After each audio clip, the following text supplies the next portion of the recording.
फुसलाइए के छोरी अनहरिया में बिछाइए के छोरी रजलिया रिकॉर्डिंग बाय मां काली स्टूडियो सहरसा। तोहरा हमरा बग छोरी फुसलाइए के छोरी अनहरिया में सुता के लहबो लुका के लहबो तोहरा दोहर दोहतो गे छोरी सुता के लहबो लुका के लहबो लहबो टांग उठाए के खूब तोहरा लहबो गे छोरी फुसलाइए के छोरी अनहरिया में बिछाइए के छोरी रजलिया में फुसलाइए के छोरी अनहरिया में फुसलाइए के छोरी अनहरिया में बिछाइए के छोरी रजलिया खूब तोहरा लहबो गे छोरी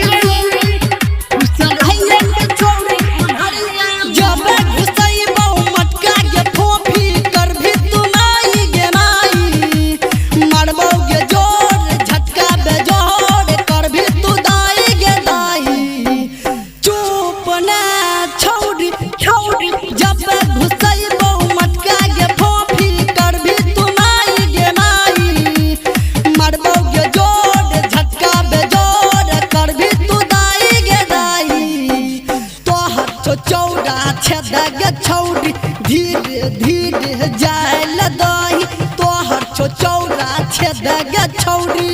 डालबो धीरे धीरे गे खूब तोहरा लहबो गे छौरी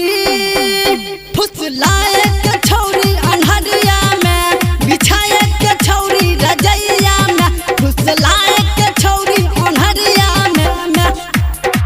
फुसलाइए के छौरी अनहरिया में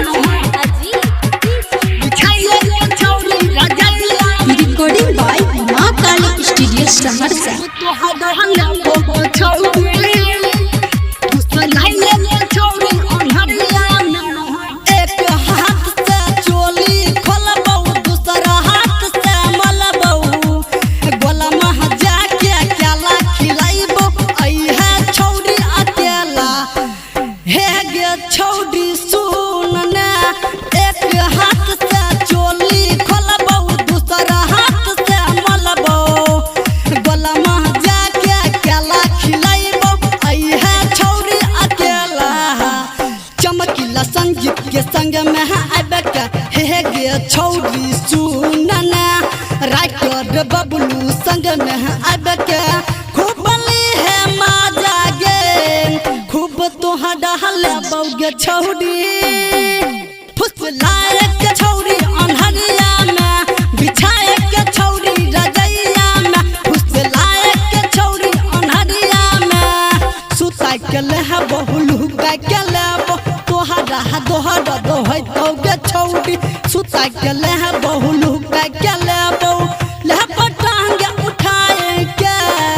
खूब तोहरा लहबो गे छौरी फुसलाइए